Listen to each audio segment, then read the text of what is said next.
தமிழ் கல்வி YouTube channel அனைத்து நல்லுள்ளங்களுக்கும் வணக்கம். இந்த வீடியோ மூலம் நம்ம மிக இலகுவாக ஒரு பழைய டாக்குமெண்ட் எப்படி கிளியர் பண்ணி புதிய பிடிஎஃபாக மாற்றுறது அப்படின்றத பற்றி பார்க்க போகிறோம்.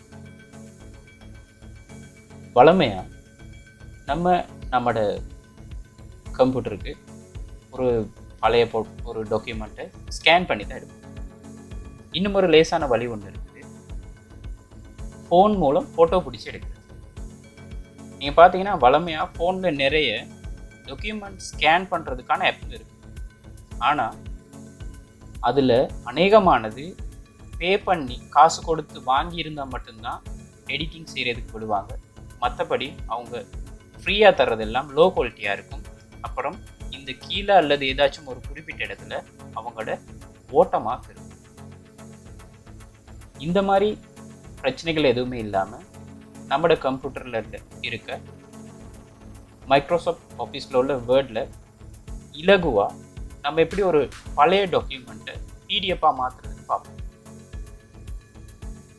இதுக்கு நம்ம ஃபோனில் பிடிச்ச ஃபோட்டோஸ் அது கூட ஓகே. இங்கே நான் இன்சர்ட் பட்டனில் போயிட்டு பிக்சர் ஓப்பன் பண்ணுறேன். நான் ஒரு பிக்சர் ஃபோனில் பிடிச்சி வச்சுருக்கேன், அதை ஓப்பன் பண்ணிக்கணும். ரைட், பிக்சர் இங்கே லோட் ஆகிடுச்சு. இது ஒரு பழைய டாக்குமெண்ட். இந்த பிக்சர் அங்கிட்டு எந்த பக்கமும் மூவ் ஆகாது. இப்போ நம்ம பிக்சர் ஃபார்மேட்டில் இருக்கனால வார்ப் டெக்ஸ்ட் கொடுத்து இன்ஃப்ரண்ட் டு டெக்ஸ்ட் கொடுத்துட்டோம்னு சொன்னால் இந்த ஃபோட்டோவை இப்போ எங்கே வேணாலும் மூவ் பண்ணும். ரைட், நீங்கள் அடுத்ததாக பார்த்தீங்கன்னு சொன்னால் இதோட எட்ஜஸை பாருங்கள். எட்ஜ் ஒழுங்காக ஃபோட்டோ பிடிப்படலை, அதை நம்ம க்ராப் பண்ணி எடுத்துக்கணும். ரைட், இது பிக்சர் டூலில் க்ராப் அப்படின்ற டூல் எடுத்துக்கொள்வோம். நமக்கு தேவையான அளவு ஃபோட்டோவை க்ராப் பண்ணிக்கொள்ளும்.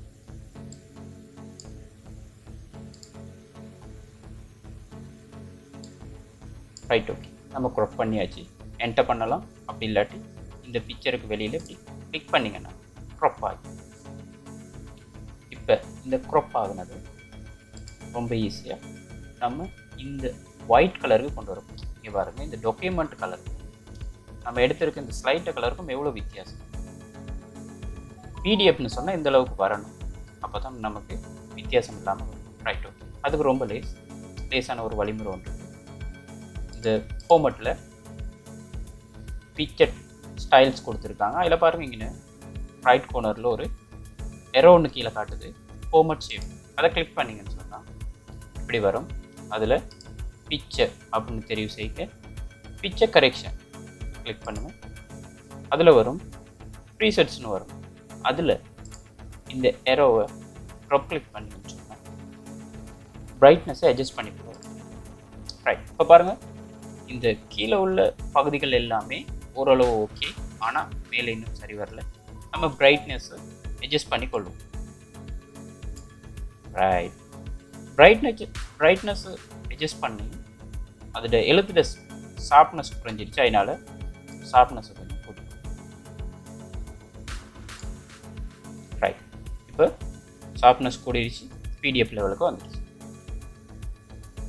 நம்ம இங்கே பார்த்துக்கொள்ள வேண்டிய இன்னும் ஒரு விஷயம் ஒன்று இருக்குது. லே அவுட்டில் நம்மளோட சைஸ் A4 வச்சுக்கொள்ளுங்க. மார்ஜின் நெரோக்கு வச்சுக்கிட்டா நம்ம. இப்போ இந்த ஃபோட்டோவை இந்த லெஃப்ட் கார்னருக்கு சரியாக வச்சுக்கொள்ளுங்க. நமக்கு தேவையான அளவு கீழே இழுக்க போகும்.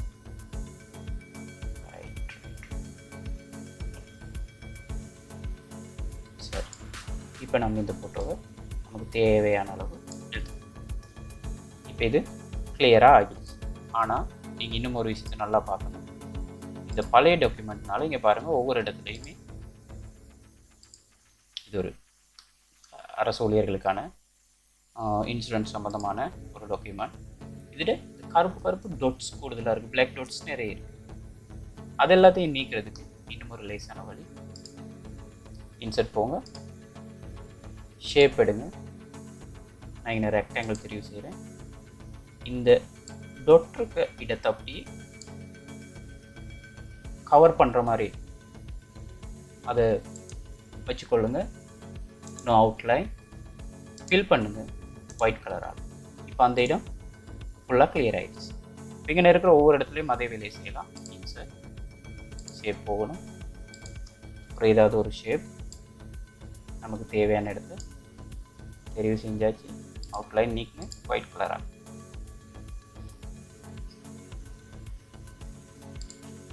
சேம் ப்ராசஸ் பண்ண போகிறோம்.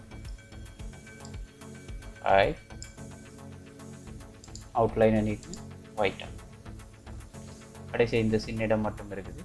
இதே நம்ம ஷேப்பில் போயிட்டு இடத்தையும் அட்ஜஸ்ட் பண்ணி இன்னும் ஒரு சின்ன இடத்துல இருக்கு. சரி,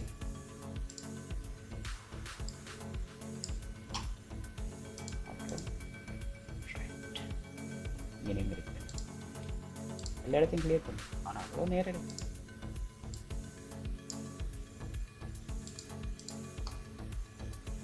மேலே பார்த்தீங்கன்னா இங்கே ஒரு தடவை நம்ம செலக்ட் பண்ணதுக்கப்புறம் அதில் ஷேப்டு ஃபில் பண்ணுறதும் அவுட்லைனும் நம்ம முதல்ல செலக்ட் பண்ண அதே விஷயத்தை தான் கொடுக்கும். Right, okay. இப்போ நம்மளோட டாக்குமெண்ட் ரெடி. இந்த டாக்குமெண்ட்டை நம்ம சேவ் பண்ண போகிறோம். ரைட், சேவ் பண்ணுறதுக்கு ஃபைல் போங்க. இங்கே சேவஸ் கொடுக்கலாம். உங்களோட லொக்கேஷன் சேவ் கொடுத்தாலும் பிரச்சனை. உங்களோட லொக்கேஷனை தெரிவு செய்யும். இங்கே சேவ் எஸ் டைப், அதில் பிடிஎஃப் கொடுக்கலாம். அப்படி கொடுத்தீங்கன்னா அது பிடிஎஃபாக சேவ் ஆகும். உங்களோட ஒரிஜினல் டாக்குமெண்ட் இருக்காது. அதனால் நீங்கள் எக்ஸ்போர்ட் பண்ணலாம். எக்ஸ்போர்ட்டில் பிடிஎஃபாக நேரடியாக நீங்கள் எக்ஸ்போர்ட் பண்ணலாம். பிடிஎஃபாகவே இருக்கும். எங்கே நீங்கள் சேவ் பண்ணுறீங்கன்னு கேட்கும்.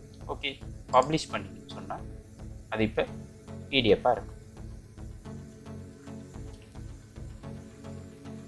நான் ஏற்கனவே ஒரு ஹெடப் ரீடர் ஒன்று போட்டிருக்கேன். பிடிஎஃப் ரீடர் எக்ரோபேட் ஒன்று போட்டிருக்கேனால இப்போ நம்மளோட பிடிஎஃப் ஓப்பன் ஆகிடுச்சு. அவ்வளோதான் உங்களுக்கு சொல்லித்தர வேண்டி இருந்துச்சு. வீடியோவோடு இணைந்து கொண்டவர்களுக்கு நன்றி.